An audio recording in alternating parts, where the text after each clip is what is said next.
Hello everybody. How are we doing?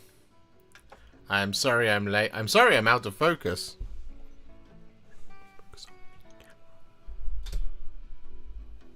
Thank you, camera. How are we doing? Is everybody all good? It is the beginning of a new week. And we're live. It's a MESBG hype week. Let's go.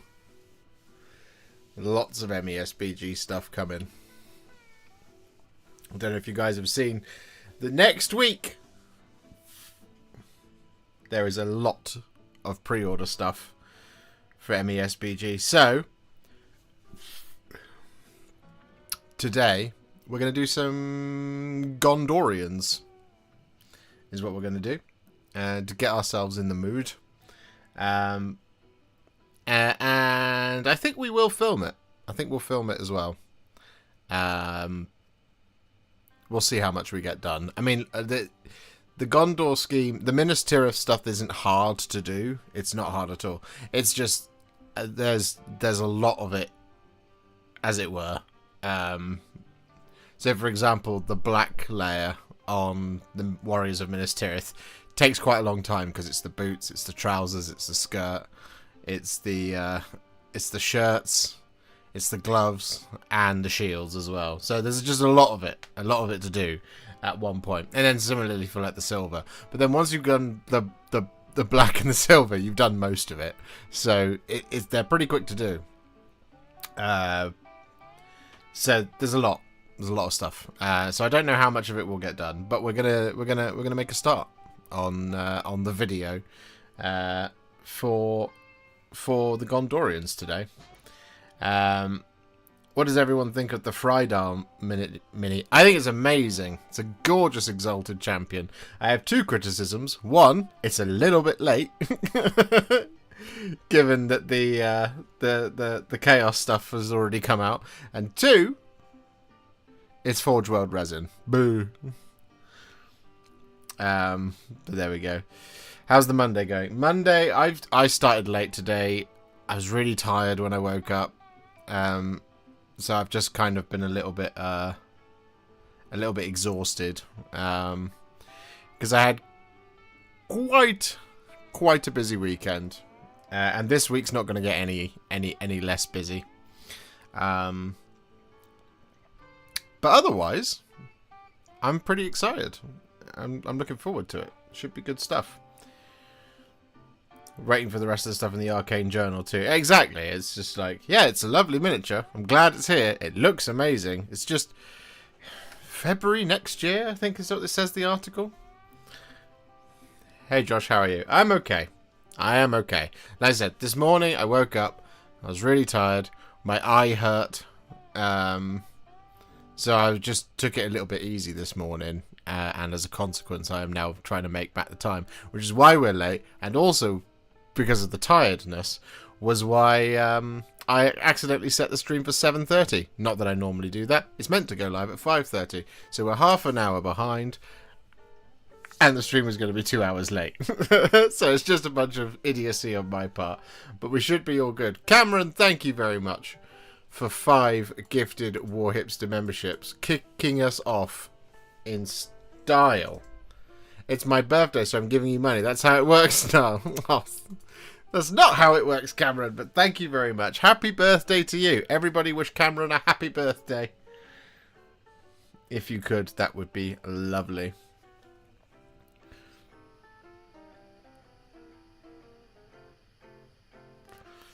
So, if we go over here, you should see... Hang on, just need to twist these around. Hippie birthday. Nice. Hippie Pappy Birthdaduth, as it's known in our family.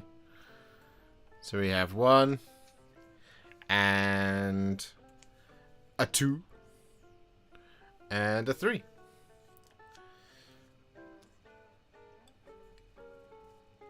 So for Minas Tirith warriors, we have warriors with shields and swords, warriors with bows, and warriors with spears and shields as well. So we're going to be painting these 3 up. We do have another 3. Here they are. To finish off the full raft of 24 that I had to do. I've already done 18. There's just another 6 left to go. But we're going to work on these 3 today because it gives you what you need, basically, for the video. So that's what we're going to be working on. And I need this pot of Black Legion to kick things off. So, yeah. Who's excited for the new edition of Middle-earth strategy battle games? Because I know I am. I'm also very excited for a new film. That's going to be awesome. So, I now need to just pause the music like that, and we're just gonna head over to here, and we're gonna hit start on the old record. So give me 2 seconds, guys.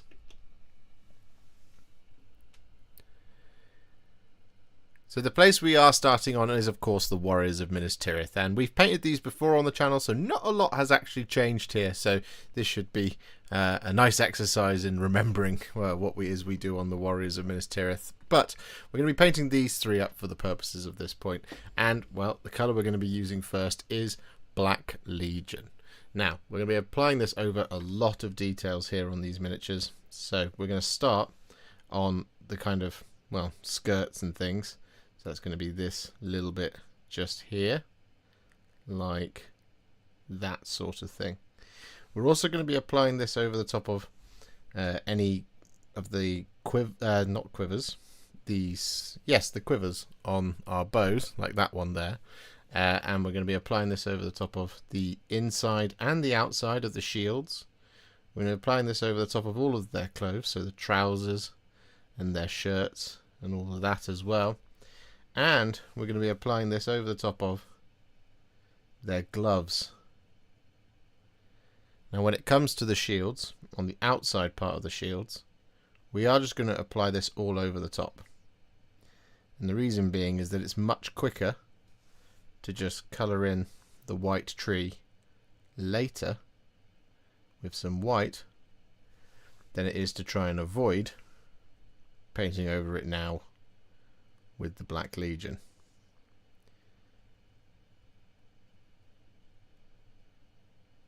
Just trying to save you all some stressful times.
There we go.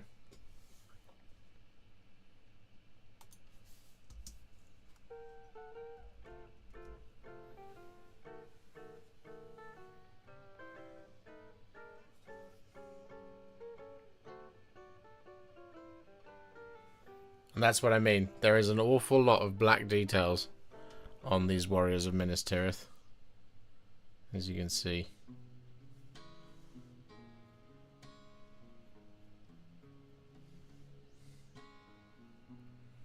But there we go. After the day I've had, this is just the kind of stream I needed. Oh, I'm glad we could help Fake Street Spirit, and I hope you're not having too awful a time.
I can't remember if I painted the belts in black.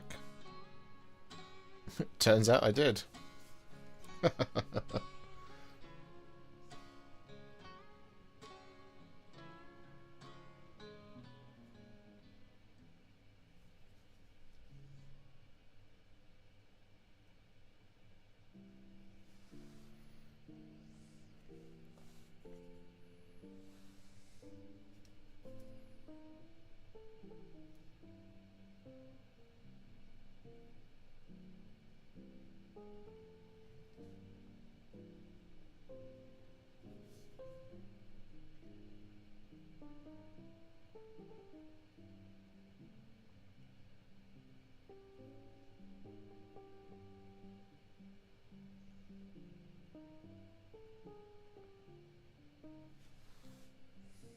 There we go.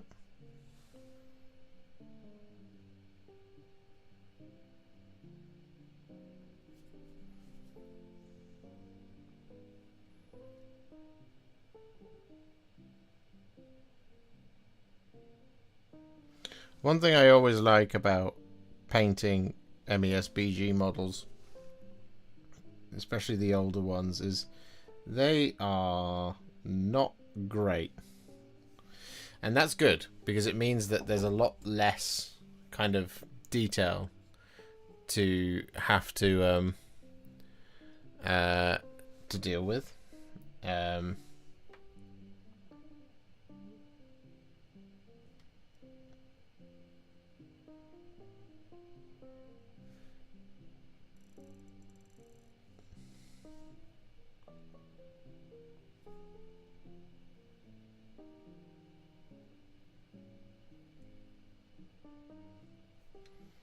So it means you can just kind of paint them in like this.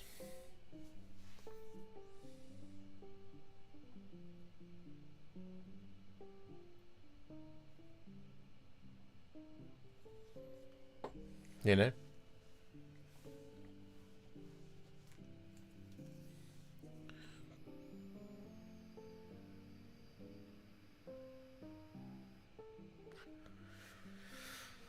Why switch to Lamia medium in your Blood Angels Captain video instead of contrast medium? It's exactly like Fake Street Spirit says. Lamia medium slows down the drying process just that little bit, but it also makes it a much more kind of familiar paint to work with. It's much wetter rather than kind of being a little bit more goopier like contrast can sometimes be, especially on those reds. And contrast medium is just contrast paint without pigment in it. So, well, without color in it. So, what it generally tends to do is it just creates more contrast paint, which is how it dilutes. What Lamia medium does is it improves the flow massively. So it's just easier to apply it, basically.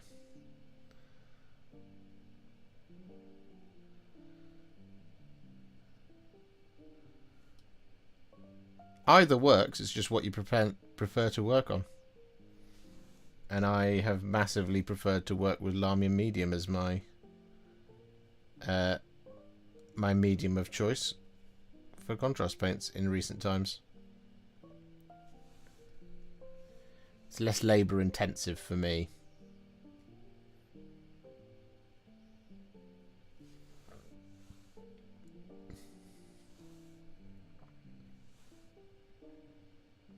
You know? And anything that's less labour intensive for me is a good thing.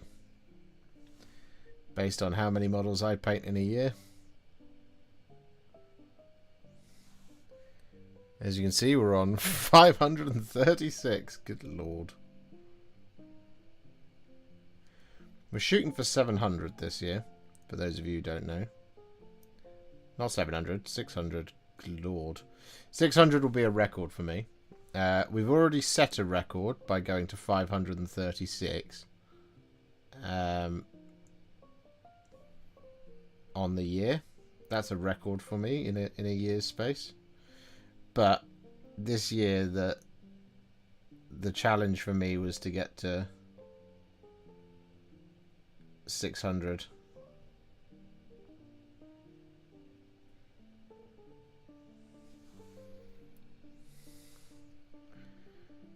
Do that for the first time.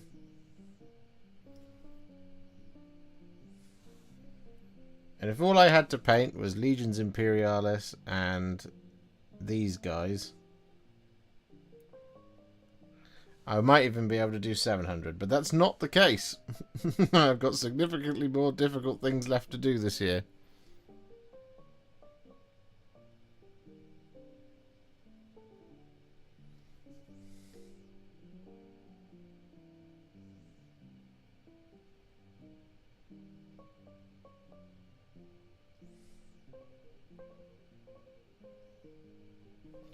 I think it would be fun, though, one day.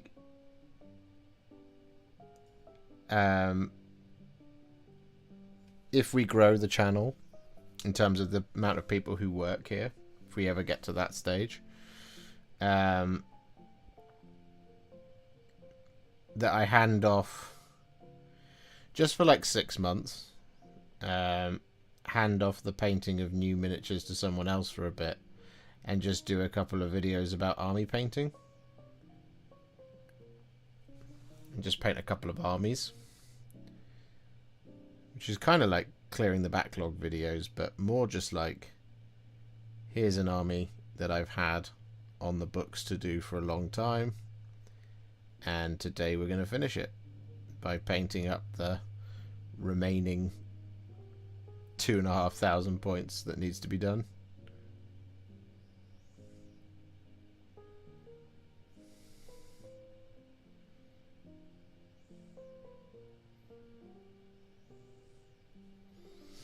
Because I always feel like 2.5 to 3,000 points is like the kind of the sweet spot in terms of having enough to deal with the ever-changing landscape that is, for example, Warhammer 40,000.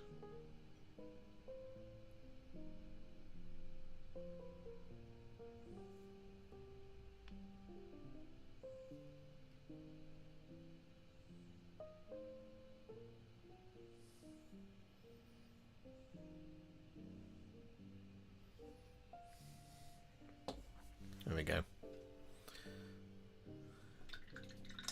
Good evening, Demogorgon.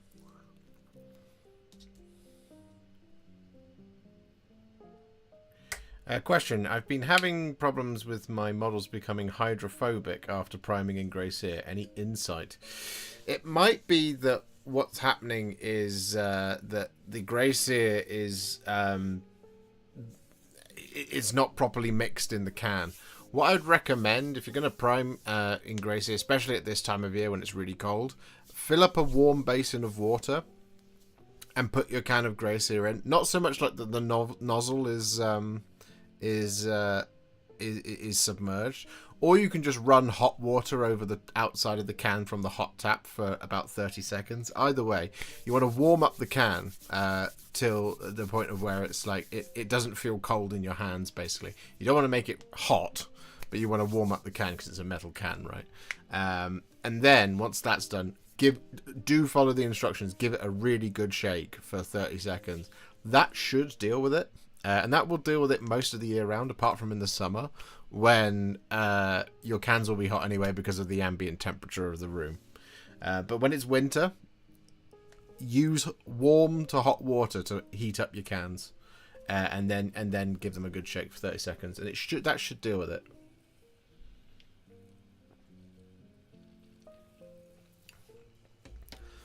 Do you listen to audiobooks at all when you paint? Sometimes. Sometimes I listen to audiobooks. Sometimes I watch. Sometimes I watch. I just watch TV shows.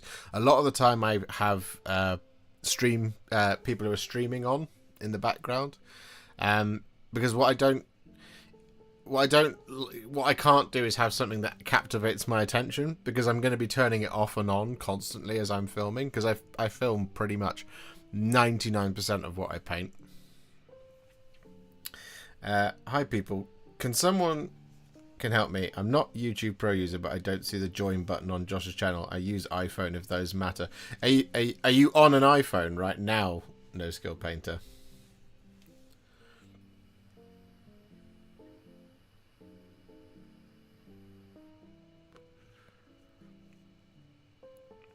Yeah, so for some reason, my channel won't let you become a member on iPhone. It also won't let you gift memberships on iPhone. It's just my channel. Everyone else I know I can do it on, but my channel, it won't let you do it on. You might have luck if you do it in a browser. You'll definitely have luck if you're on a computer.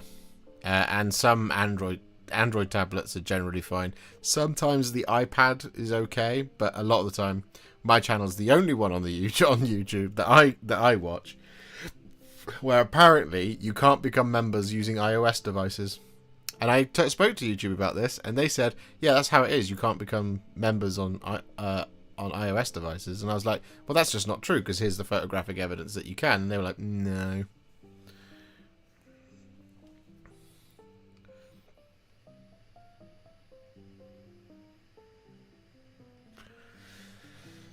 That being said, guys, if you could please leave a like on the stream, that would be very, very generous of you. That is a free way to support the channel. And if you leave likes on the stream, it means YouTube recommends my stream to more people, and it helps me gain subscribers and viewers, and we can welcome more people into this wonderful little community of ours. That would be very kind of you. Our first target, as always on every stream, is to get to 50 likes. 50. Just 50. And there's 63 people watching right now. So we can get there. But alternatively, if you wish to support the channel a little bit further, you can do so. You can do this in the non-free ways, which is to either become a member, gift some members if you already are, or send a super chat. which will send a big colourful postcard in the chat, which I will definitely see, and which means I can read it out. So if you have any burning questions, thoughts, desires, insults, compliments, suggestions, requests, any of that good stuff, that's the way to do it, to make sure it definitely gets seen, because I don't see the entire chat all the time, especially if I'm painting. My eyes can only be in one place at one direction at one time. Well, two directions at one time, but they're both in the middle, like that.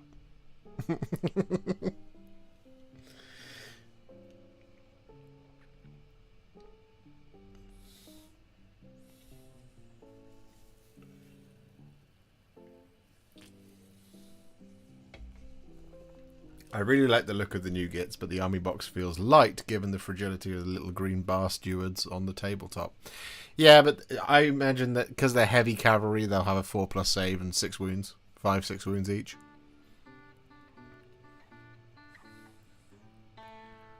Which should help.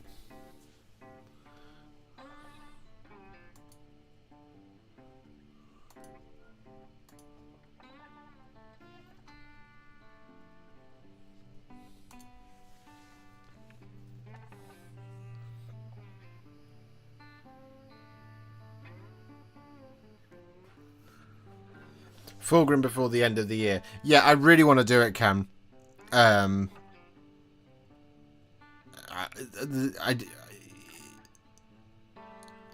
It's one of the things that's just bugged me that I haven't done it. At the moment, it looks like I might be able to. I've got this like week just kind of blocked out where it's like this is where you do stuff, and Fulgrim is the top of that. Fulgrim and the Saviours of Cinderfall are the two that are at the top of the list for that section. Because it irritates me that it's sat there and I haven't done it. And it's a big old miniature, and I love painting big old miniatures, as you guys know. I've just got to get through this week, next week, and the week after.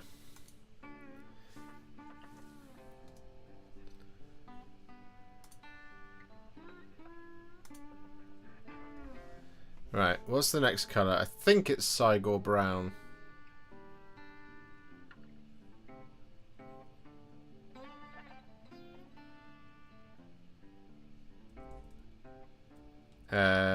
We'll find out though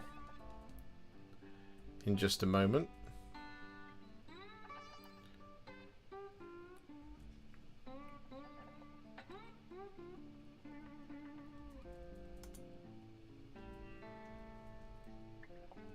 Well, maybe it does make sense just to do the silver next. Yeah, usually it is the silver next. Did I hear Saviours of Cinderfall? Yes, yes.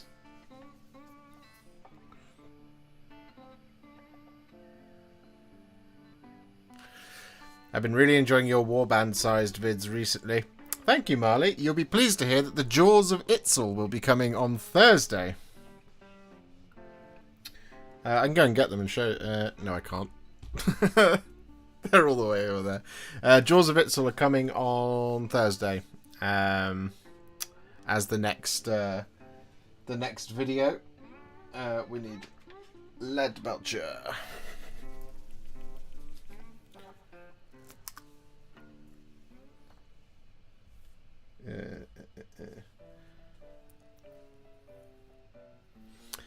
The Gits box got me excited, but I really have to slow down after last week's stream and the advice given. I went and bought more Imperialis. Yes. So Imperialis is what I've got scheduled in for, not this week, not next week, but the week after next. I'm gonna do a pile of Legions Imperialis videos because I feel like that's going to be the thing that that puts me over 600. You know, we've done well so far to get to 536, but there is only a single month left. Just one whole month. We're getting close to Christmas. It's mad. Right. Here we go. Let's just Make sure that that's in the right place. Do that. Do that. And then we're going to hit the record button.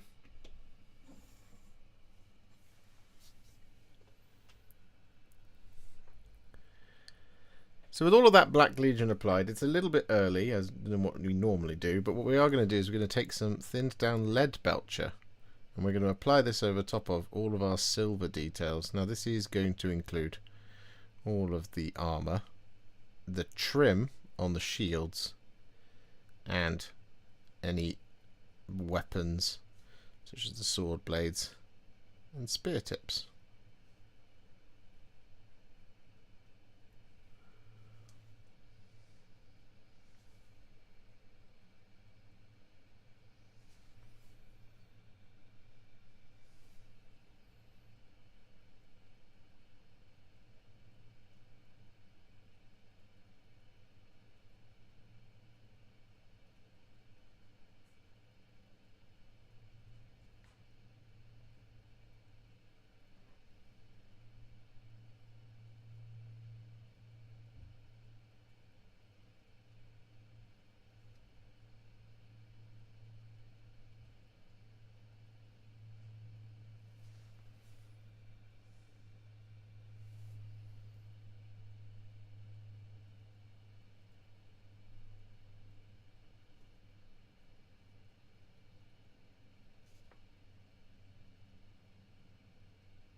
There we go.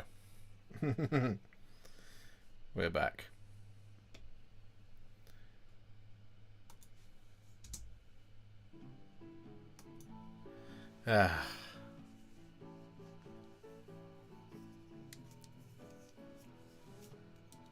No Skill Painter, thank you very much for becoming a member.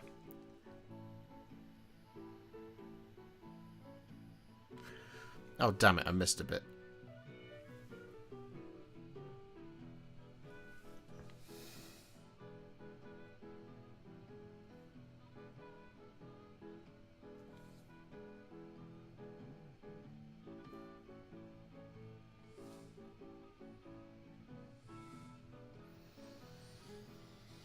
There we go. Does the channel's Discord have paint sessions in groups? Not normally. That is something we could do. I frequently... It's something that I would love to be able to kind of partake in. But my time is so screwed most of the time that I couldn't commit to doing it myself. But there are a couple of, for example, there's the gaming channel, where if you want to organise to go in there and just do painting, for example, you absolutely can do so.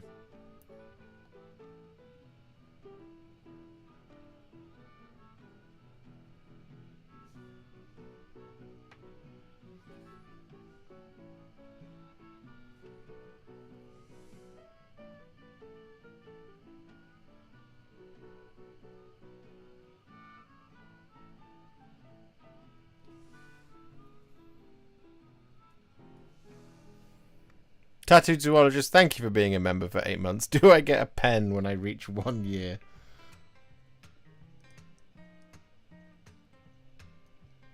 I mean...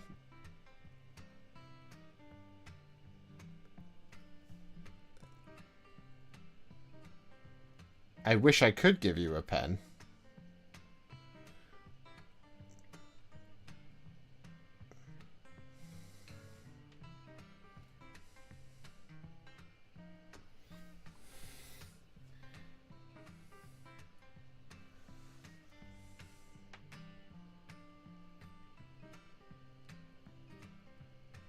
How does my undying gratitude for being a member for a year sound?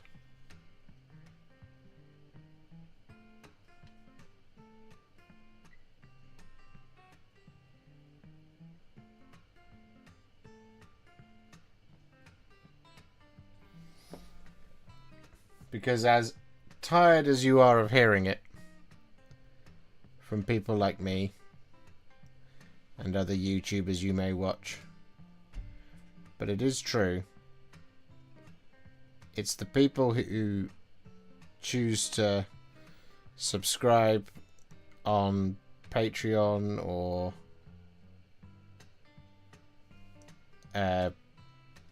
become a YouTube member, for example, or send super chats or whatever. It's because of them that this sort of thing keeps happening, you know.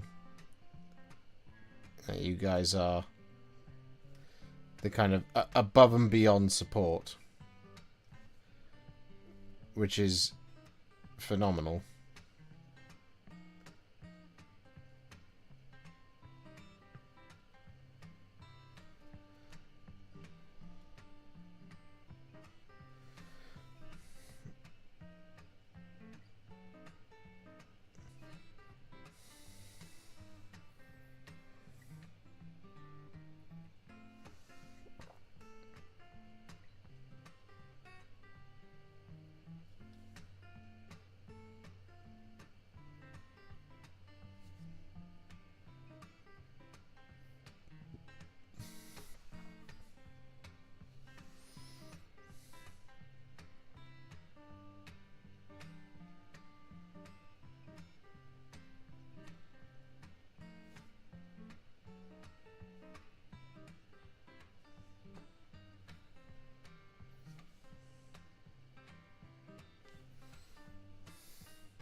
What's fun is as a YouTuber myself,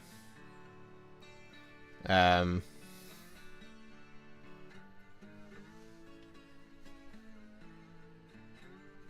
the kind of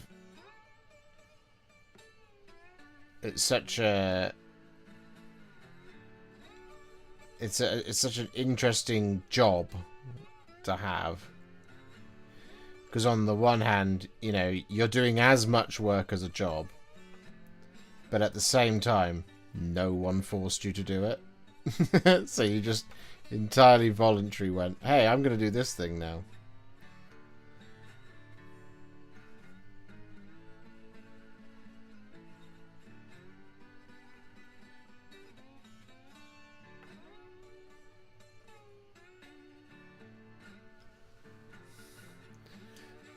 So it becomes this interesting thing of like, especially when you see a creator become a little bit too like, I guess entitled would be the right word.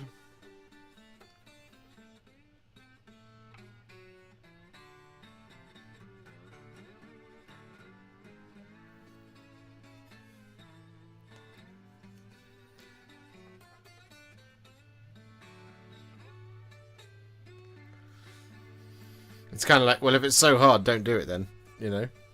I'm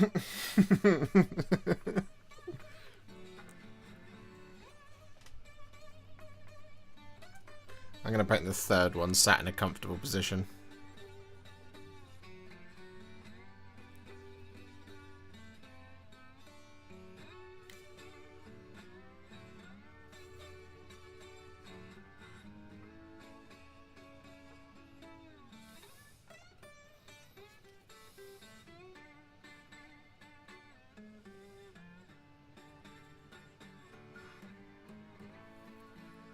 Hello there, Minibang.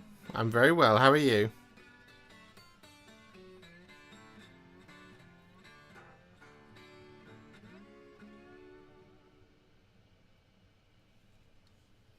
There's no way to talk about Liam Joe. I would never.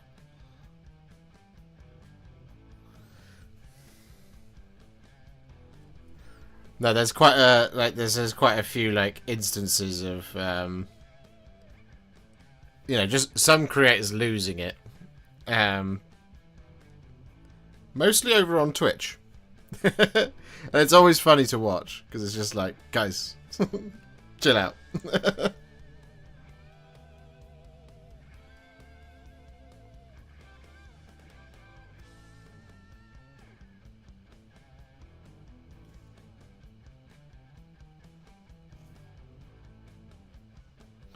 There's one of I can't remember who it is, but somebody basically freaking out because they'd spent like 10 grand on some booking some holiday or whatever, and they'd spent the entire stream talking about how they were going on this big holiday, and then towards the end they yell at their audience for not donating enough because now they can't afford to go on their holiday. It's like, good lord. Have some sense of, you know, decorum.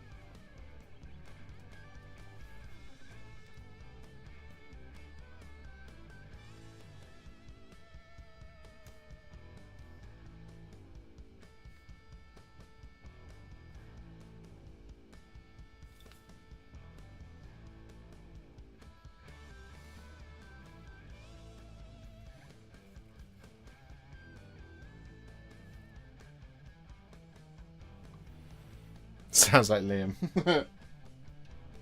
I mean, it might have been. The person didn't look like Liam.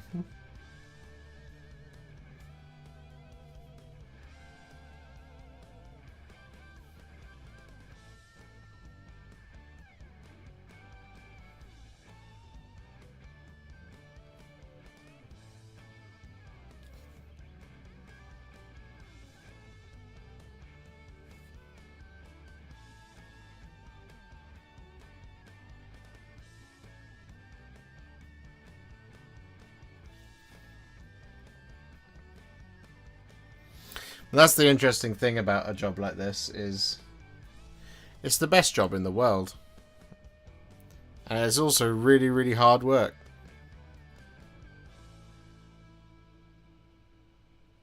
Well, you get, I think you get as much out of it as you put in, you know.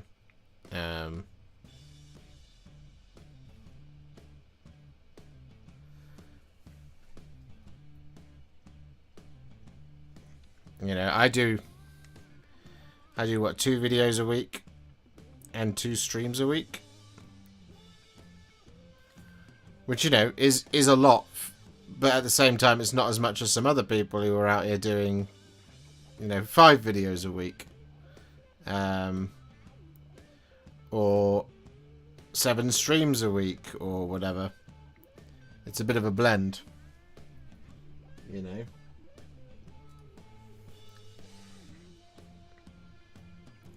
I'm thinking about making a painting channel at some point, and I'm wondering if you have any tips. Yeah, I've got a bunch of tips. It's easier, though, if you ask me questions directly. I don't mean, like, you know, on the phone or whatever, but, like, I can answer your questions, but, like, otherwise it's a bit of a kind of a scattergun approach. My advice to you, though, is do it because you want to. Do it because you're enjoying it. And just be genuine. Be honest about what you want to do it for.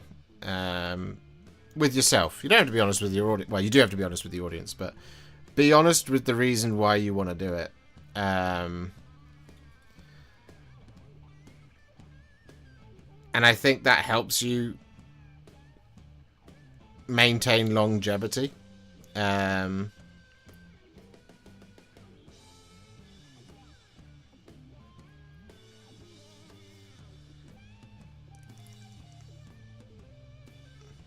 it also helps you with your goal setting.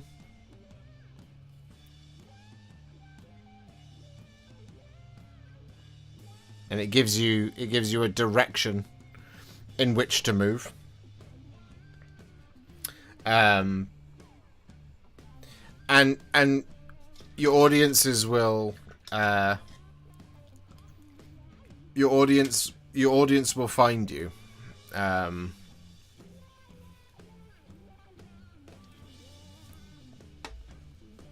Will there be any more Underworlds tutorials with some of the old warbands returning? There is definitely the Jaws of Itzel is coming on Thursday.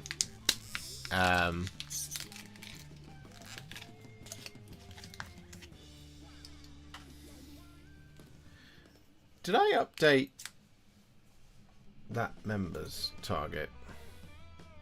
I don't think I did when No Skill Painter became a member. I'm just going to do it now. Do tell me if I haven't. If I have already. But I'm just going to do that now. There we go. Why did you decide to record the voiceover while you're recording rather than recording all the painting then the voiceover after? There's 2 reasons. The first is it's easier. Basically. And the second is it's much more genuine. There's a more authenticity to doing it as you're doing it. Because if you think about it, right? Let's say I do these, so I'm doing these Minas Tirith miniatures now. These are part of a video that will contain 7 different units that are being painted within this one video. If I didn't do the voiceover now, I'd have to sit and create a notes document to tell you exactly what I did and when I did it. So you'd have to be like, for example, when it's more difficult, when you're blending, let's say, a Keelian green over a power blade, you'll have to be like, I used this and I did that, and then I blended it to here, and this is what the voicer will have to write. So you'd have to write it as you go, because you can't just sit there with the thing and talk at your footage. Because what ends up happening is you end up with a footage that will go where you're surprised. It will sound like you're surprised by what you're doing. And at that point, it doesn't sound like you painted the miniature. So if you're like, next up, I used some some gold. I use some Retributor armor here to do like the trim and stuff, and then you're waiting for yourself, and you're like, this is Black Templar, and then I'm applying this over this bit, and now I'm using Leviathan Blue. And it's much simpler to do it as I go. And like I said, it's much more genuine, and it contributes to the vibe of the channel. Because if you know you guys know that I do it as I go, that's how I do it. If I did it later, it wouldn't sound like that. It would sound wooden.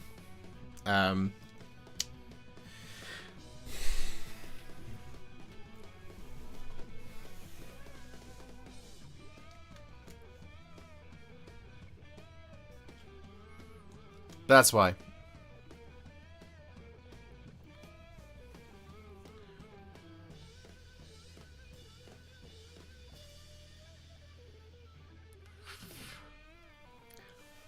If you have any advice on writing books, let me know, as I am currently writing a series of books called The Dark Raven. I'm not sure. I mean, I have advice on creating narrative, in that I think you want to. I think the best narratives are the ones where the story leads your characters, not the other way around. The events lead. You know, the book or the film or the TV show should lead you, not the characters lead the story. So events should feel natural as they go. And I think in the writing process and the creating of narrative, the narrative tells you what it wants to be. You know, you have a very clear kind of image of what you're starting with, but you shouldn't have a concrete plan, I think, at all times. Obviously a broad overview of where things might end up, but if you're like, this has to happen, you end up writing to get there, and actually that might not feel right for the story. So you think of something like the final season of Game of Thrones. Final season of Game of Thrones, had it decided that Daenerys was gonna lose it, but they hadn't. They just rushed that through the last 6 episodes, rather than actively showing that kind of that degradation of her mental state throughout all 8 seasons. It's a predefined plot point that they put in, and they had to cleave to it. So in that essence, the characters were leading the story, not the other way around. It didn't make sense at that point, when you'd spent 6 seasons cheering for a character, well, 7 seasons cheering for a character, and then in the 8th season you're cheering for her up until the last 2 episodes, and then you're not. Do you know what I mean?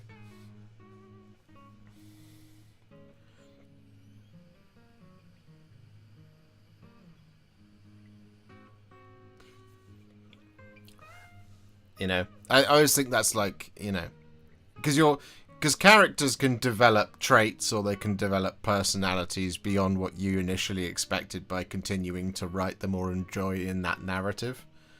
And that's the thing people care about. The thing people care about is development of the individuals that we're cheering for, or that we're hoping get it in the end, you know. And the best stuff that we engage with is all based on the people involved, or the characters, or whatever, that are involved in those events, rather than the events themselves. You know, the charge of the Rohirrim is a great spectacle, but it would be meaningless if you didn't care about anybody involved in that. And Theoden leading that charge with inspiring his men from the front is Theoden, from the film perspective, developing from the old man in the chair to the great king that we know him to be towards the end. You know, he's cautious and afraid in The Two Towers, and in The Return of the King, he's brave and he meets his end head on, and that's why you love it so much, and that's the development of Theoden. But film's a tricky one, because character development's quite difficult to do in 2.5 hours.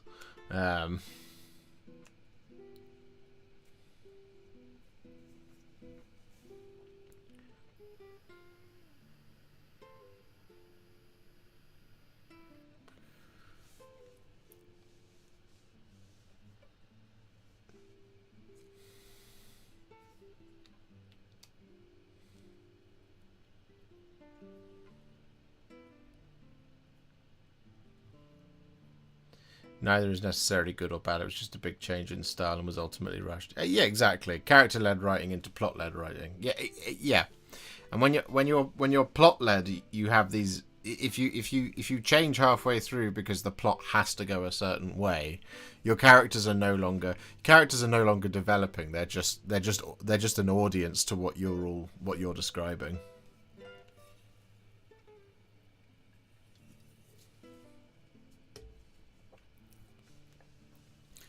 The problem with season 8, like Josh said, they rush it. It just went so quick you didn't have time to see what was happening. Exactly. They didn't have time to have. They didn't give themselves time to have episodes where the characters interact with each other on the way to events. The final season is just event after event after event after event. But bear in mind that season 1, a lot of it is spent with the characters sort of just walking to places, and you're getting to know them. And they continued that right up until about season 5, and then season 6 it starts to move towards a more plot-driven narrative arc. And you know, it is what it is. I want to care about the people I'm watching. So I want to see how they change, how they grow, how they interact, how they fall in love, how they fall out of love. You know, that's what I want. But you know, a classic example of plot-driven events is something again like Walking Dead. The Walking Dead, around about the second season in the prison, is when they start to develop this thing of, we're known for character deaths, but we can't spend too much time developing them, so we're just going to bring characters in and they're going to hang around for 3 episodes, and because we have to have an impactful death to add as a punctuation point to these events, we're going to kill that character because we have to protect our ones with plot armor, you know? So you think of, I always think of the prison with the prisoners. They're all dead within that series. Even the one that's like that makes friends with Carol, for example. I can't remember what his name is. Axel, maybe. Just gets shot from a distance, and it's like, oh, okay, we were supposed to care about that person, but now we don't. And you'll have characters in The Walking Dead that will be on screen but won't say anything when they get to Alexandria, for example. But then in an episode, they'll suddenly start having lines, and in the next episode, they'll be quite heavily placed, and then in the third episode, they're gone. They're killed. Because you have to protect that main core cast of characters, because they lent on shocking death as being a trait of their show, and it's like, this is what has to happen in the show in order for people to engage in it, because otherwise people will find it unrealistic. But you sort of sit there and you go, well, hold on, we're sort of, especially when it comes to like characters like Glenn, for example, who have been through years of the apocalypse at this point. They're fairly savvy about these situations and things. They wouldn't put themselves in positions that they know that would create risk like that, and so it becomes unrealistic. And at that point, because the plot is leading you, not the characters, you're relying on the characters to be idiots when they've proven that they aren't. A great example of that is the Ahsoka series from Star Wars. Star Wars relies entirely on characters being idiotic despite being shown the contrary, and also the traits that they have are the contrary. The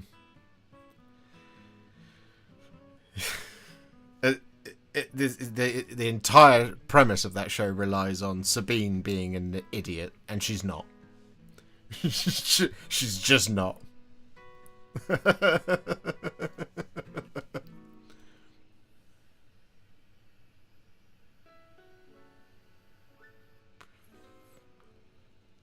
Star Trek is reliant on nobody's wearing red. It is. It is.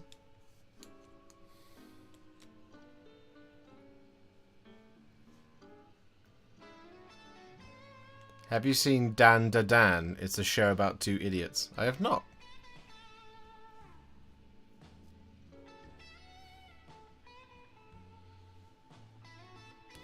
With Game of Thrones, you went from a genius like Martin books to having people trying to finish it is like having a novice to finish a Renaissance masterpiece. Yeah, I mean, Game of Thrones is an interesting one, right? Because one of the themes that is explored within it is whilst many deaths are shocking when they occur, actually, if you examine them as they occur or just after, they happen because of mistakes that the characters have made, and because of their failings. If they're too far one way in terms of an archetype or something, and they cleave too closely to those principles, those principles create the mistake, which is why they end up getting killed. None of it's senseless in Game of Thrones. It's very well done in the books. It's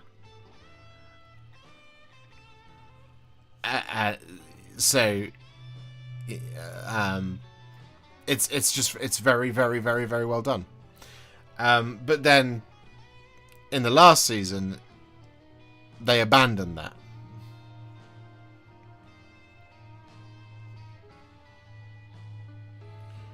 If you had to say of all four armies 40k, what's your favourite to paint and build? Also, you have mad skills, dude. Oh, thank you, Narlops.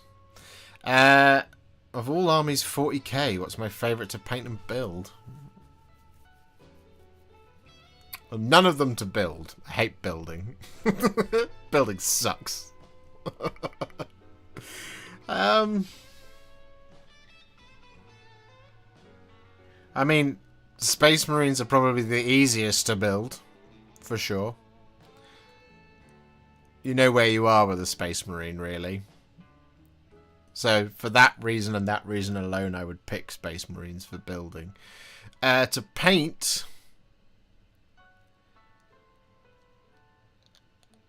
Blood Angels would be up there, but I think the most fun I had painting a 40k army was probably the Chaos Demons, and that kind of goes across both. Only because it's just so different on a model-by-model basis.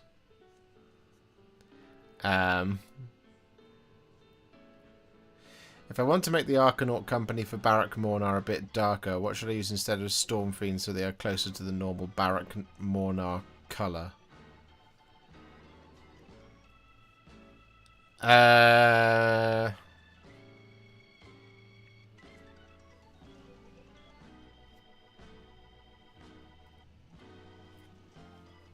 mean, I would recommend just doing a second layer of Stormfiend if you want it to be darker.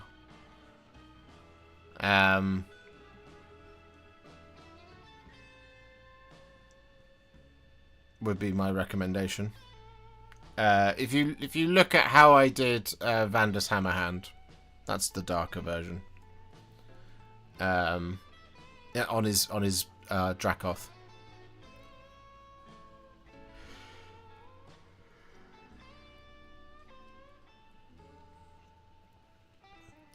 Hi, Chris Bailey. I joined just in time for the death talk. Yeah, I mean, we're talking about narrative, but yes. It is the death talk. Right, what's next on these goobers? Oh,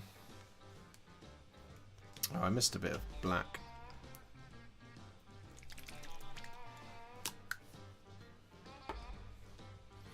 Will you be doing tutorials for all of the new Middle-earth stuff? I want to, yeah. I'm going to try. We'll just have to see. Sorry if I missed it. What did you prime the Warriors of Minas Tirith in? Grey Seer. I pretty much prime the majority of MESBG stuff in Grey Seer. And the reason for that is MESBG isn't about bright, fantastical elements. It is a little bit... It's more realistic when you use Grey Seer. Even if it doesn't feel like you should. It's just, it's a bit more... It adds a little bit of extra kind of coldness to the miniatures, which translates as a darker miniature. Which is why I do it with Grey Seer. We'll just go for a simple coat next, which will be Wildwood.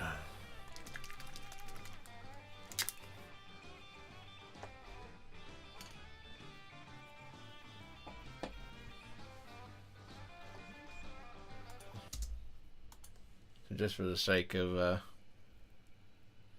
if we go over here and then I go like that, that was weird. Anyway.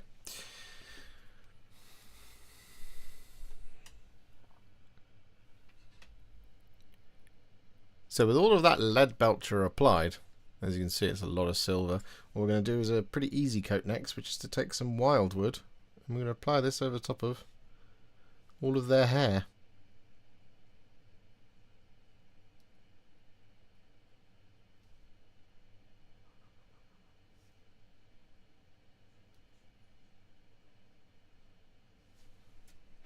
Just like that.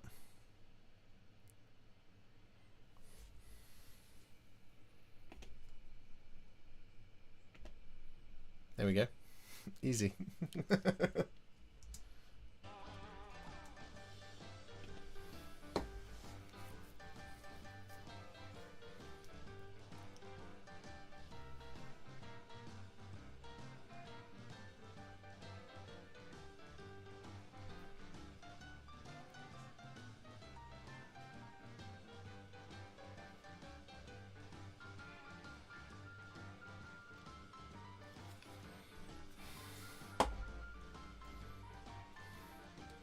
I thought only Ents could have wildwood hair. No, anyone can have wildwood hair if they really want to. My hair is wildwood.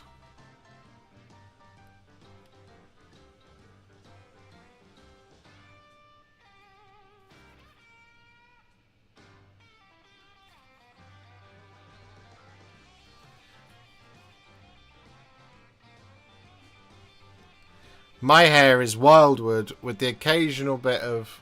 There you go, you can see it on the right side. Occasional bit of grey seer thrown in. And very occasionally, there's a little bit of Griffhound orange in my beard.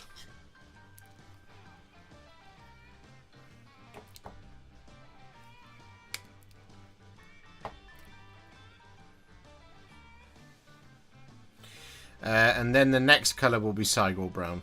No, it won't. We'll do Fyreslayer Flesh.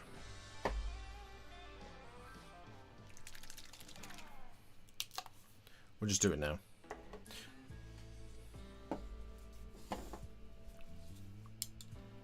My beard is white scar. Your beard is glorious, James. I hope that my beard looks half as good as yours does. I genuinely do. It's what I'm shooting for.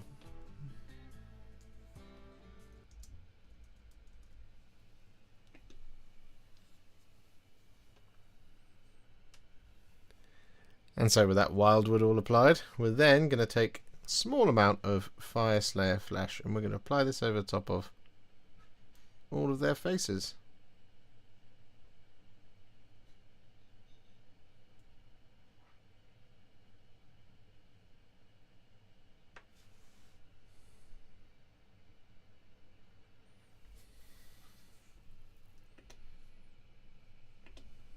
There we go.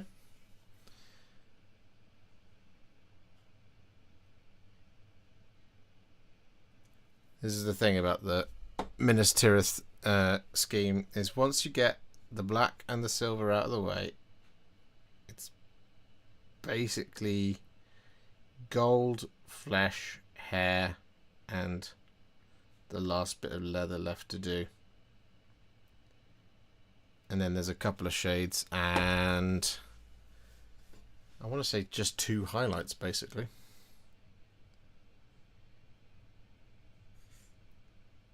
Is what I do. One of them's not even a highlight. 3 highlights, because you've got to do the white as well.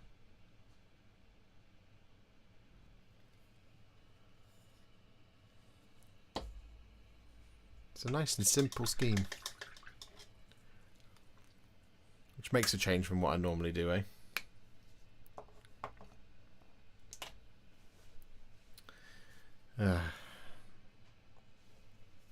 Anyway.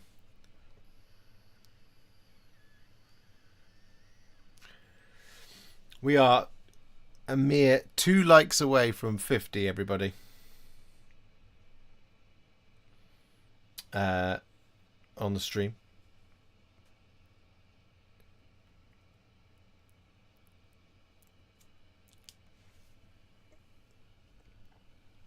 I found my Warriors of Minas Tirith a breeze to get through with your tutorial from the Osgiliath box. Yeah, I mean, I'm just replicating that basically for this bit. We do have the Knights, the Guards of the Citadel Guard, Guards of the Fountain Court, Gandalf, Hurin, and Ingold to do to finish off my Minas Tirith army. There's a lot to do, but we're not changing the recipe really at this point. Because it doesn't need to, it's very good.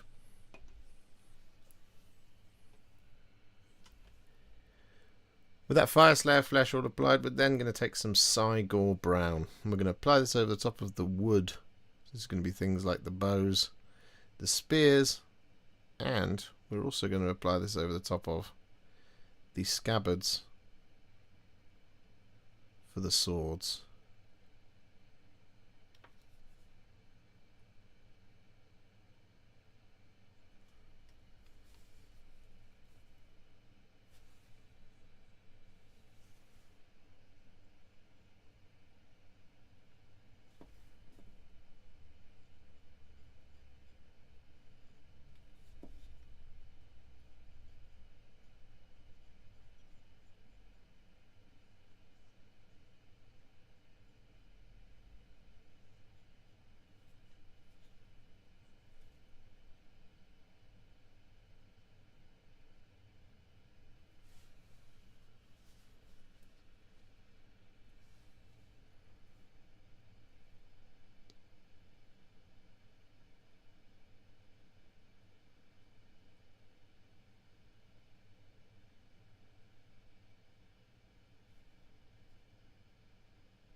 There we go.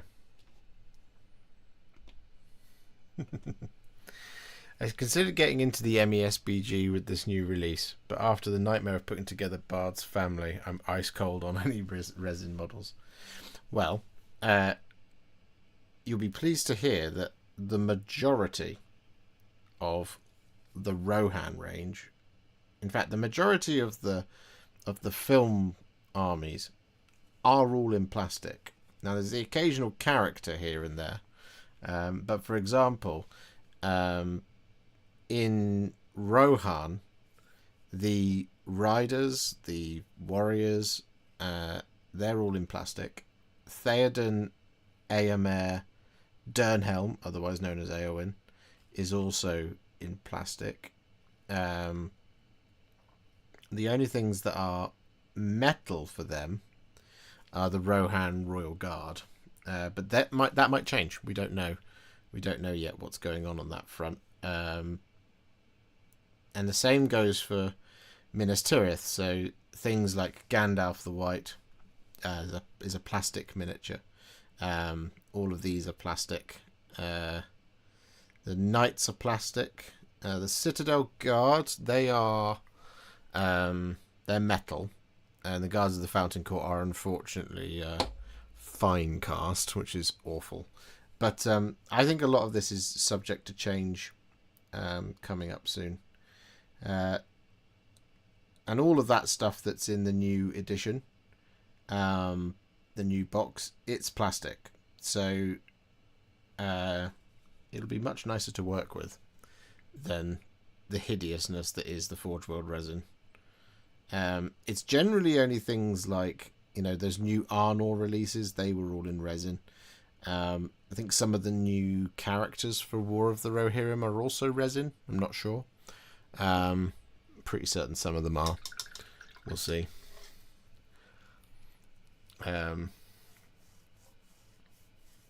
Simon74 has been a member for 12 months.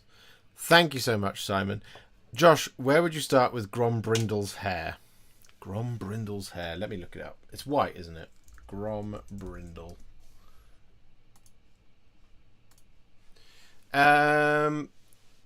Honestly, I think what I would do is I would use... it's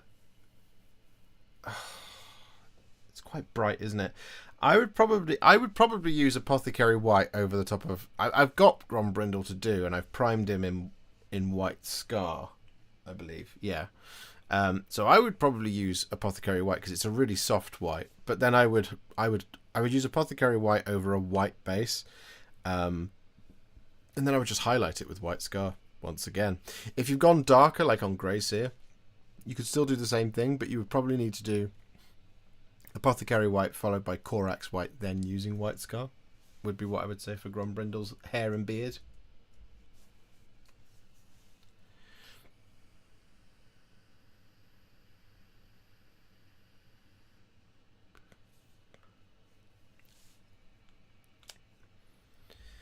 But yeah, I have cleaned off Bard's family. I just have to find the will to paint it, which I don't have, because it's the worst set of miniatures in the world. But I will get to it.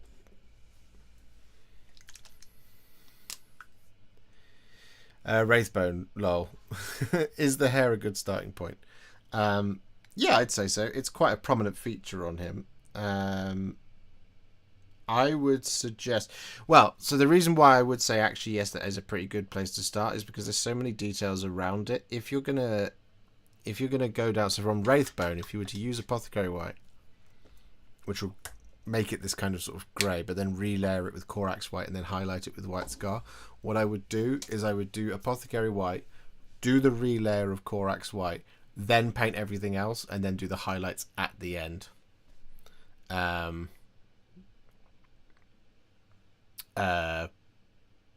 Would be how I would recommend to do it, because you probably will make mistakes, but if you've done a relayer of Corax White, you just tidy them up with the Corax White in the end. Do you have to run massive armies in MESBG? No. So the way you create armies in MESBG, and it'll be easier when the new books come out, because we don't 100% know how it works yet until those books come out.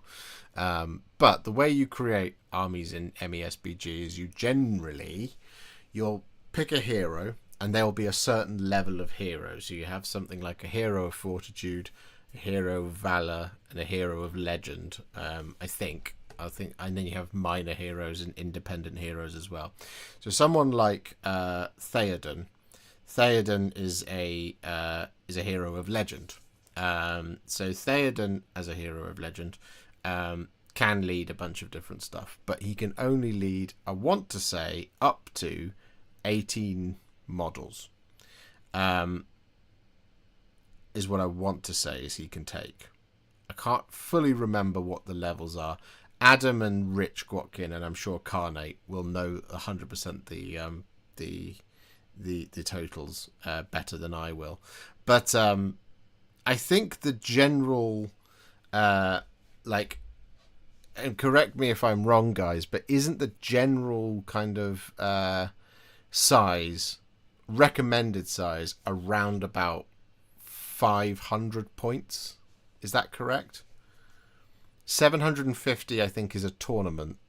A lot of tournaments run 750.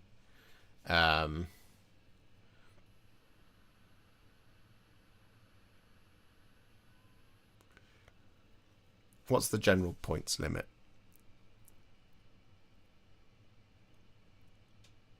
What's the vibe here? There's a 400-point tournament in December.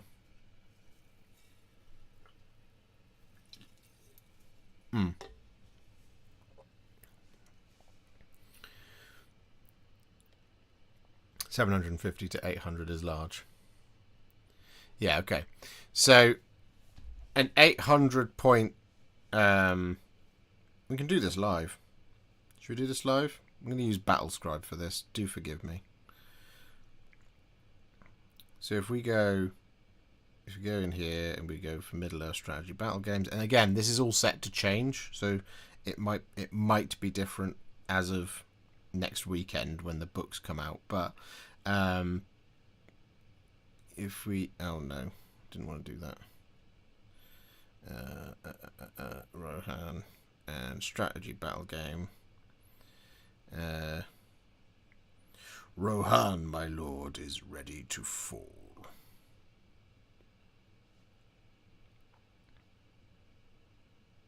Okay. So. Bosh. So as an example here, so this is going to be a Rohan list, right? So we're going to go in here and we're going to select Theoden, King of Rohan, as our hero of legend, and he will be our leader because your highest ranking model is your leader. He's 75 points, and what we need to do is we need to make him the leader because he's a legend. We're going to give him his armored horse, we're going to give him his heavy armor, and we're going to give him a shield. There we go. So he's 100 points right there. He can then lead up to 18 models by himself, and the options that he has are these. So what we're going to do is we're going to throw in a Rider of Rohan, and we're going to give it a throwing spear, and then we're going to take 2 of those because that's what you get in a box of horses, and then we're going to throw in another Rider of Rohan, and we're going to add 4 of those like that, and that gives us 188 points for Theoden and a box of Riders of Rohan. So if we just do that again, so we're going to go 1, 2, like that, and we're going to go 1, 2, 3, 4 to put that up to 8. There we go. We're 276 points. We've already got a... No, we haven't done that. That's fine. So there we go. So that's Theoden and 12 Riders of Rohan, and we're already 276 points. So we're over halfway to 500 points. So if we come in here, we're going to pick Aomer. So we're going to do Aomer as well. And then we're going to have Aomer be a armored horse, shield, and we'll just give him a throwing spear as well. Why not? Just for the sake of it.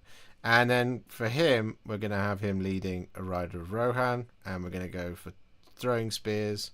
2 of those because that's what comes in the box, and then we're going to go for another rider, and we're going to go for 4 of those. We're already on 489 points. So out of a 500 point army, we're already there. So if we then go and Legendary Legion, again, don't worry too much about this because this is all set to change, but we're just going to select the Riders of Theoden. There we go. That's 500 points basically. 489. So we've got 11 points left with which to do stuff. So what we can do is, if, for example, we're feeling a little bit festive, we can create a banner, for example. So in here, we'll just we'll add a Rider of Rohan, and we'll take away one of these, and we'll see if we can squeeze in a banner. No, it's 25 points. We can't squeeze in a Warhorn either. So at this point it would be just sensible to try and add more throwing spears. But there you go. There's 18 Riders of Rohan and 2 characters, and that's 500 points. It's 489 points.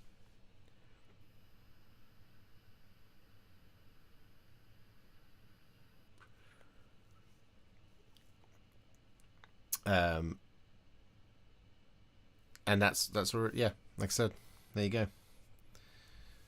So we just get rid of that, and we'll throw 1 back in there. I mean, because we're Riders of because we're in Riders of Theoden, you can only have stuff that's on a horse, right? Because of Riders of Theoden. But I mean, that's how quick it is to put together a list.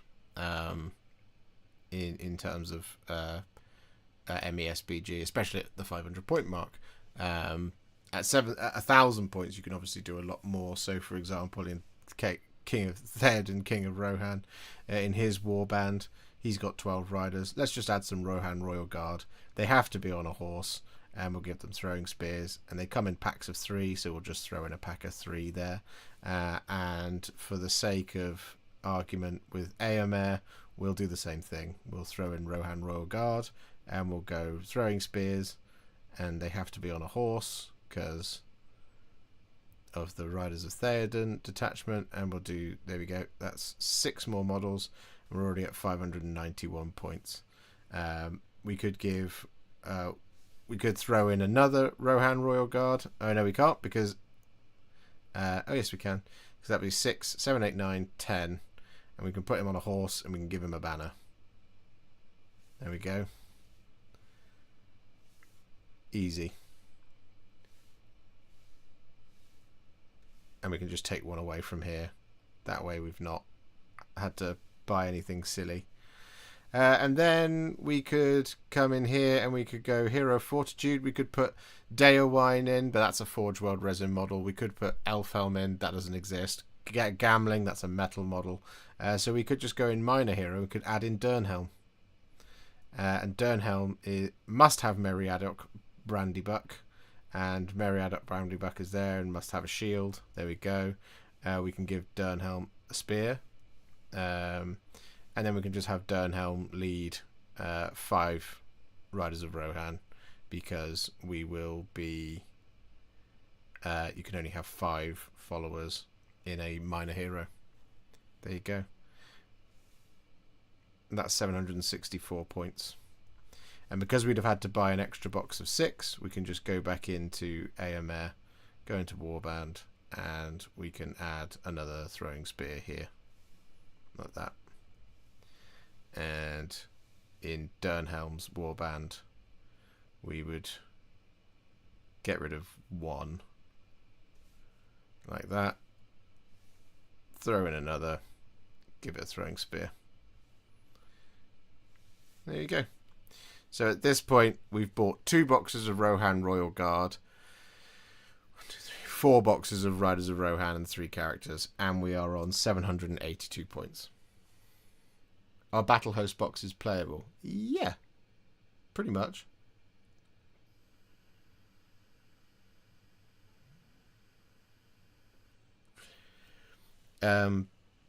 What app is this? It's just joined the screen. Oh, this is Battlescribe. But we're just showing James how to make a MESBG army. But that's how it works, right? So if you buy a Battle Host box... So, for example, the Rohan Battle Host box is really good. It's a little bit out of date because you're about to get a bunch of new Warriors of Rohan, right? But what it would give you is it would give you 6 Riders of Rohan, Éomer, and 24 Warriors of Rohan, the old ones. So you'd have 6 Warriors of Rohan spare for when your riders get unhorsed. And you might need to buy another hero to lead, like a Captain of Rohan, to lead the extra Warriors of Rohan on foot.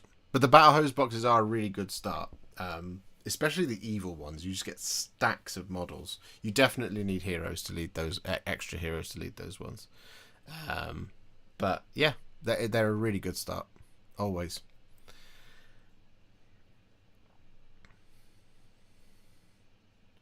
I was just struck with a wave of creativity. I'm going to make a little diorama with an 80 War Master Titan IL.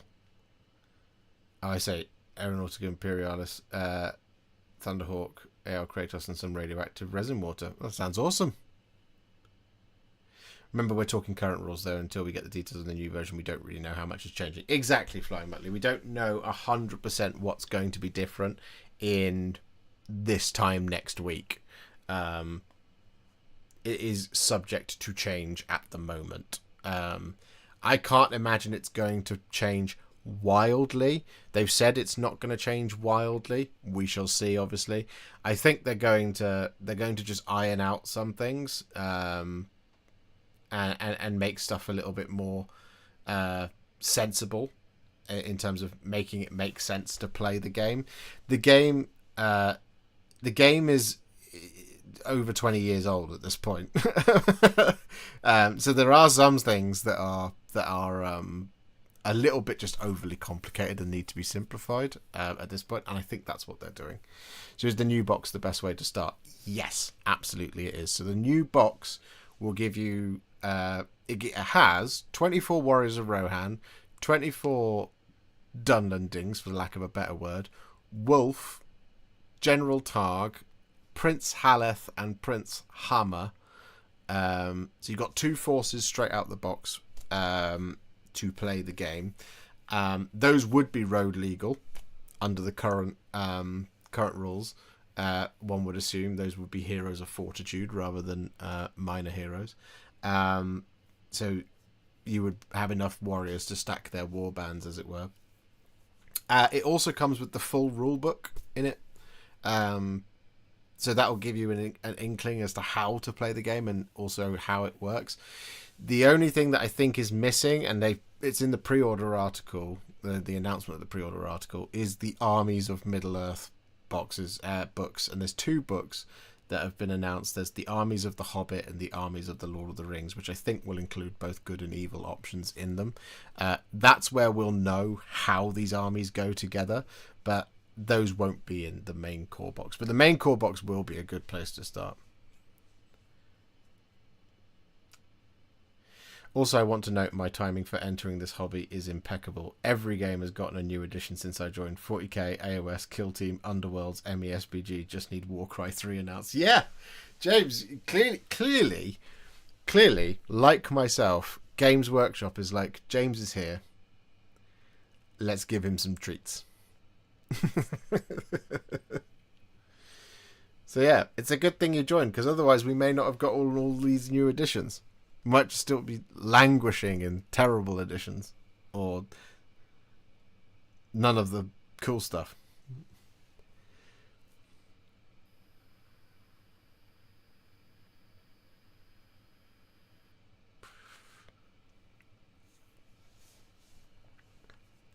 Are my dead men of Dunharrow still current, or have they been legends? Oh yeah, no, they're all good. They are all good. There's an article about what has been moved to Legends, and it's all stuff that wasn't really in the films, not really, or has just been a little bit like, eh. Some stuff is going to change, because I think they're just going to iron out some of the stuff that's completely broken, because it's not a game that gets sort of quarterly or monthly update or an FAQ or anything like that, and it doesn't need it. David, only started a few weeks back with my daughter, and a few days later Hivestorm came out, and then Underworlds, both which we have started a few weeks back. That's awesome, David. That's really cool. No, I like it. I like it a lot.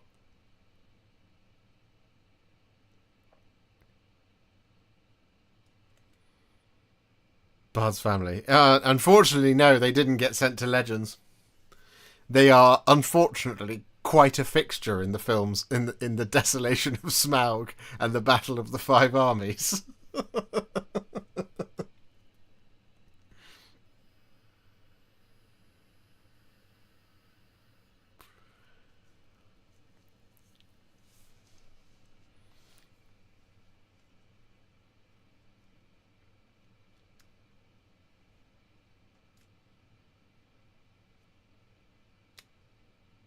And they sold out recently. Well, exactly.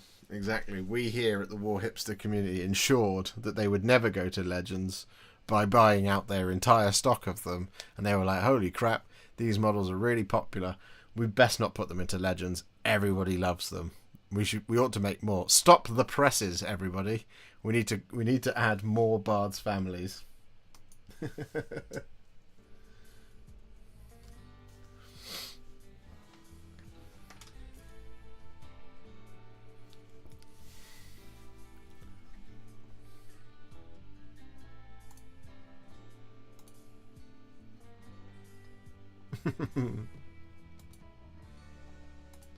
Right.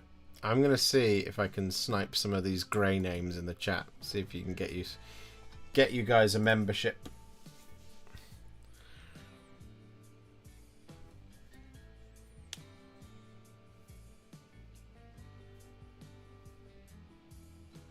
Nah, not this occasion.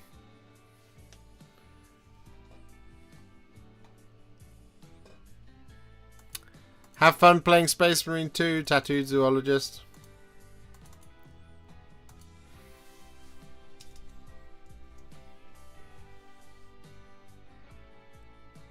Buy so many they resculpt them. Well, I think we'd have to buy out the stock monthly for the next year for that to happen. And even then, 3-year development cycle, you won't see them for 4 years at this point.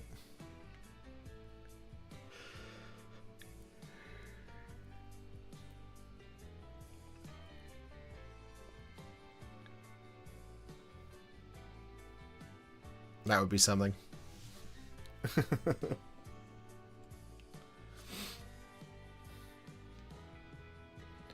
I mean, excluding the gold, these guys are pretty much, and the shading. I'm just enjoying talking to you guys.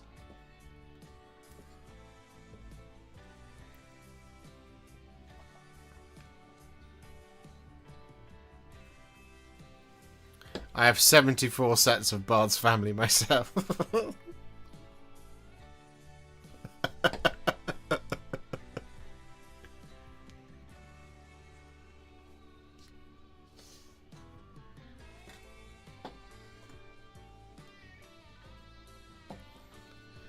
I'm currently repainting some models from when I just got into the hobby. My god, I could not build models properly then. Flying Muttley, man. Honestly. There are plenty in my back catalogue of models. Where the great example is Space Marines, right? So it used to be that occasionally in the older kits there would be a bolt gun, right? And it wouldn't be attached to a hand. And then there would be a hand that the bolt gun would go on, and it would look like this. It'd be holding the handle. You'd have to chop the handle off to glue the bolt gun on. But I didn't know that as a child. So there are a bunch of Space Marines that I have that are like holding their bolt pistol. Holding their bolt gun like this. And they're like, I'm gonna get you.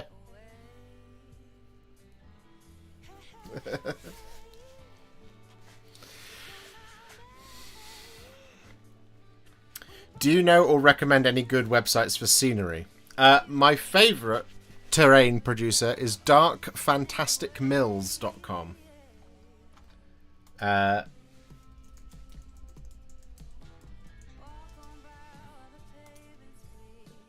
These guys.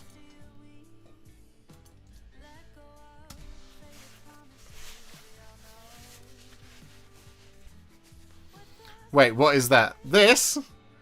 This is a bolt pistol. This bolt pistol was a prize that my friend Ollie made for a Fun and Fluff tournament that I attended. That I won. It was a Grand Champions prize. It lives down here by the desk at all times.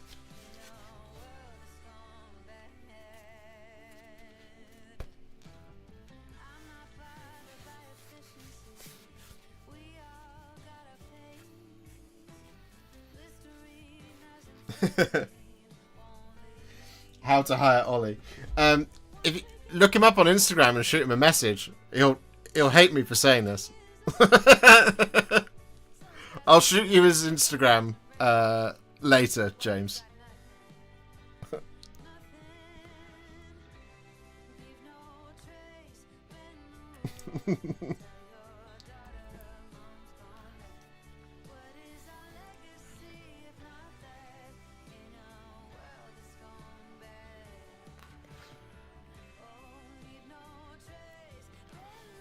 In our scout group, we did the sponsored Warhammer badge where they paint models, etc. Every one of them cut the hammers off the models. Oh. Oh. Oh man, that Necrosian Death Temple. Is this an STL file or the actual terrain they sell? They do both. Some of it's STL files on Dark Fantastic Mills. So honestly, these guys are unbelievable. They're so good. Hang on, I'll show you. Overhead. And we want window capture. And we want Dark Fantastic Mills.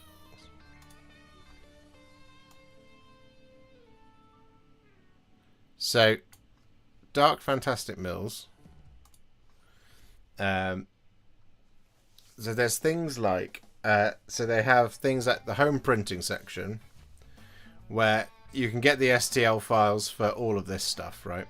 And print it yourself at home. However, you can also buy the physical versions here.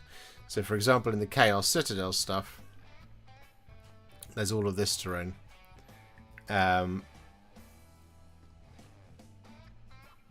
You should have a bundle here somewhere. But yeah. So stuff like the Blade Pit Arena, for example. You can buy the terrain and have it shipped, or you can print it yourself, I think. There you go. Blade Pit Grand Arena. It's just some of the nicest terrain in the universe.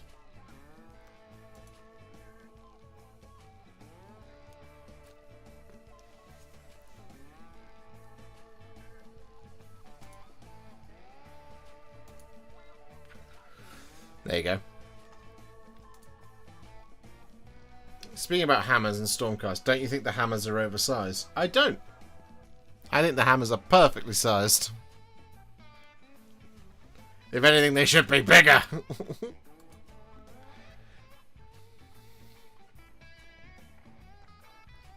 But there you go.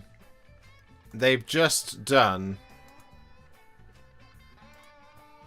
this Kickstarter for the Trench Zone stuff, and I really like this stuff. I think it looks amazing. There's an example of it.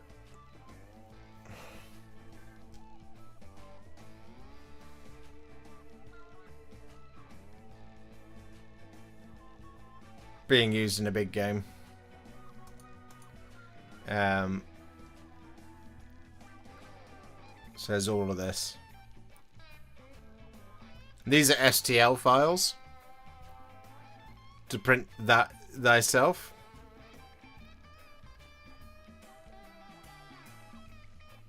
There you go. As you can see.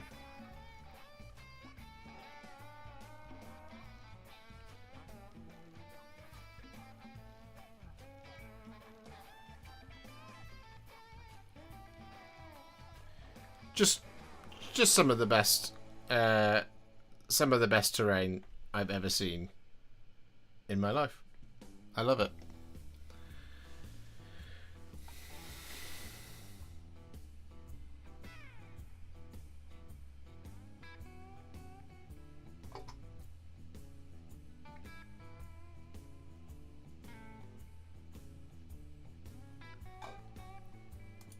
There you go.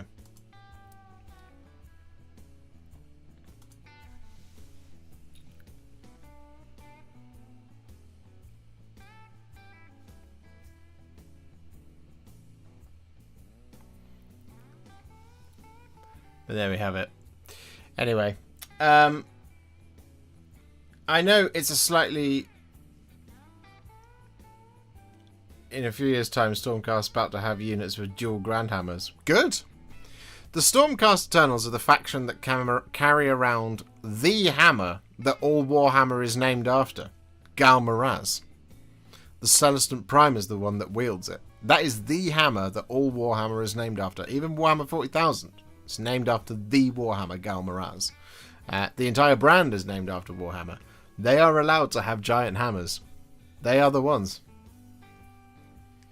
Just invested in a 3D printer as I want a ton of decent Space Hulk style terrain. Well, there you go. Check out the Firebase Trent Zone, or whatever it's called. Dark Fantastic Mills. That will give you some really good Space Hulk style terrain. It's trenches, but you know, you can do it based on the ground.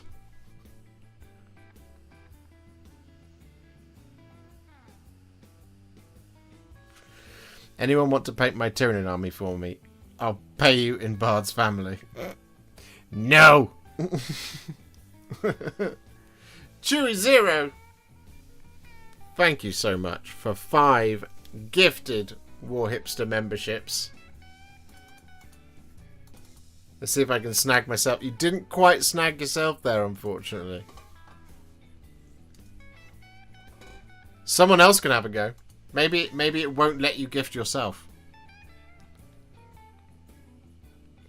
We're 21 away from 400. Better do it again. Just keep doing it again. Don't do that. It's not worth it.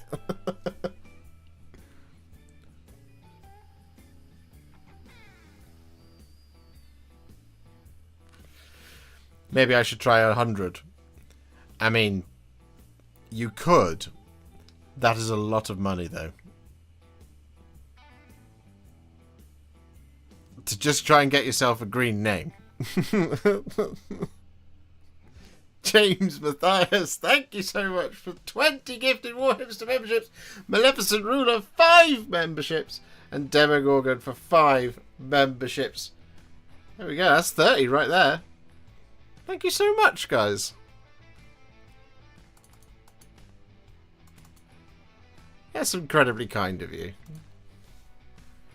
Let's see if it gets... Oh, no, we want that.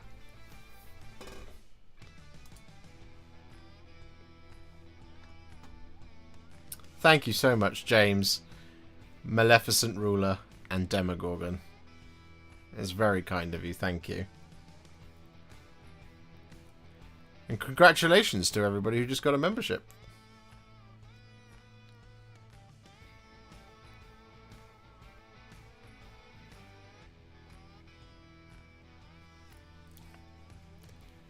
If you are not already, do make sure that you join us over in the Discord.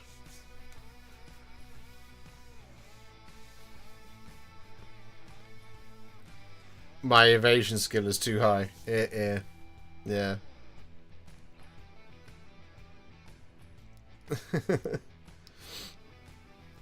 Exclamation mark Discord. Now I am a rubbish streamer. I don't have any alerts like that set up. But also the Discord is a benefit for a membership or Patreon subscription.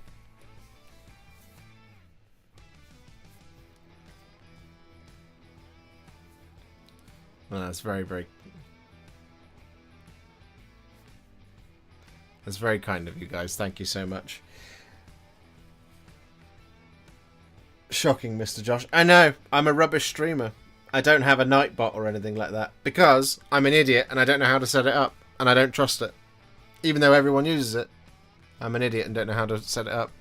I basically need somebody who knows how to do the streaming thing to come and sort my streaming setup out. But I don't know how to do it because I'm, as mentioned, an idiot. And don't know how to do it.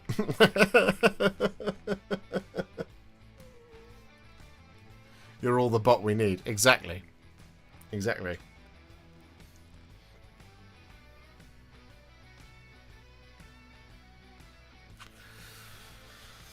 Speak to Liam, he'll sort you out.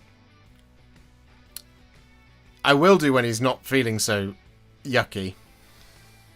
I feel bad for him at the moment. He's not feeling very well. Which is a shame.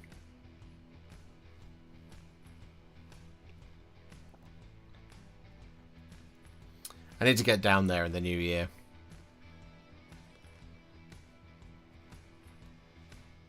I'll take a couple of Age of Sigmar armies they don't have on the channel.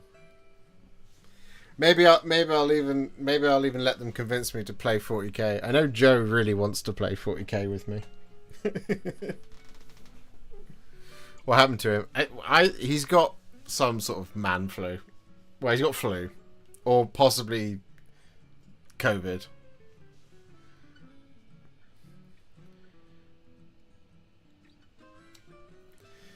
For all you Lord of the Rings fans, you'll be super glad to know the War of the Rohirrim Snapchat filter just went live. Top tier marketing, Warner Brothers.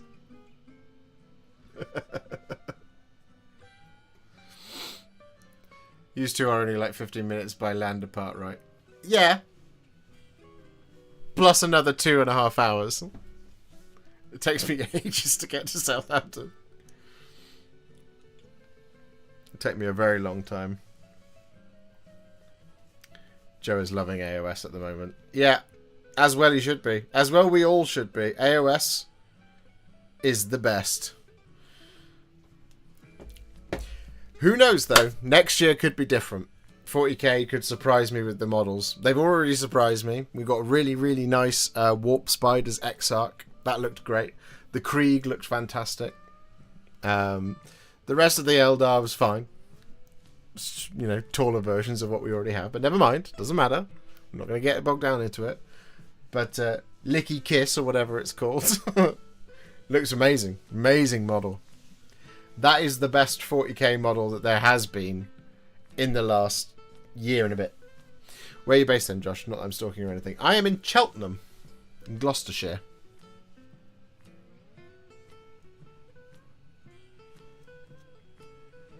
I plan to move to the UK and live in the Highlands of Scotland. That way I can always say, that drive is way too far, lad. See you on the flip. It'd be perfect. So hyped about new Lord of the Rings. Me too. I'm really excited for it. I think hopefully this is the beginning of a beautiful year of MESBG models coming very, very, very soon. Who can say? Maybe we're just going to be a good... MESBG fans are going to dine out spectacularly well based off of War of the Rohirrim. We shall see. We have to see the film. The film might be terrible. I don't think it will be. I think the film is going to be very, very good. But anything that you see in the film is probably going to get a model at some point. And Games Workshop would be silly if they didn't ride that hype for the next year. At least. But we'll see. Time can tell. Best AOS faction. Many. I love them all. They're all great. Personally, I don't care how good or bad the movie is. I'm all in on these models. Yeah, I mean, Games Workshop are going to do it anyway.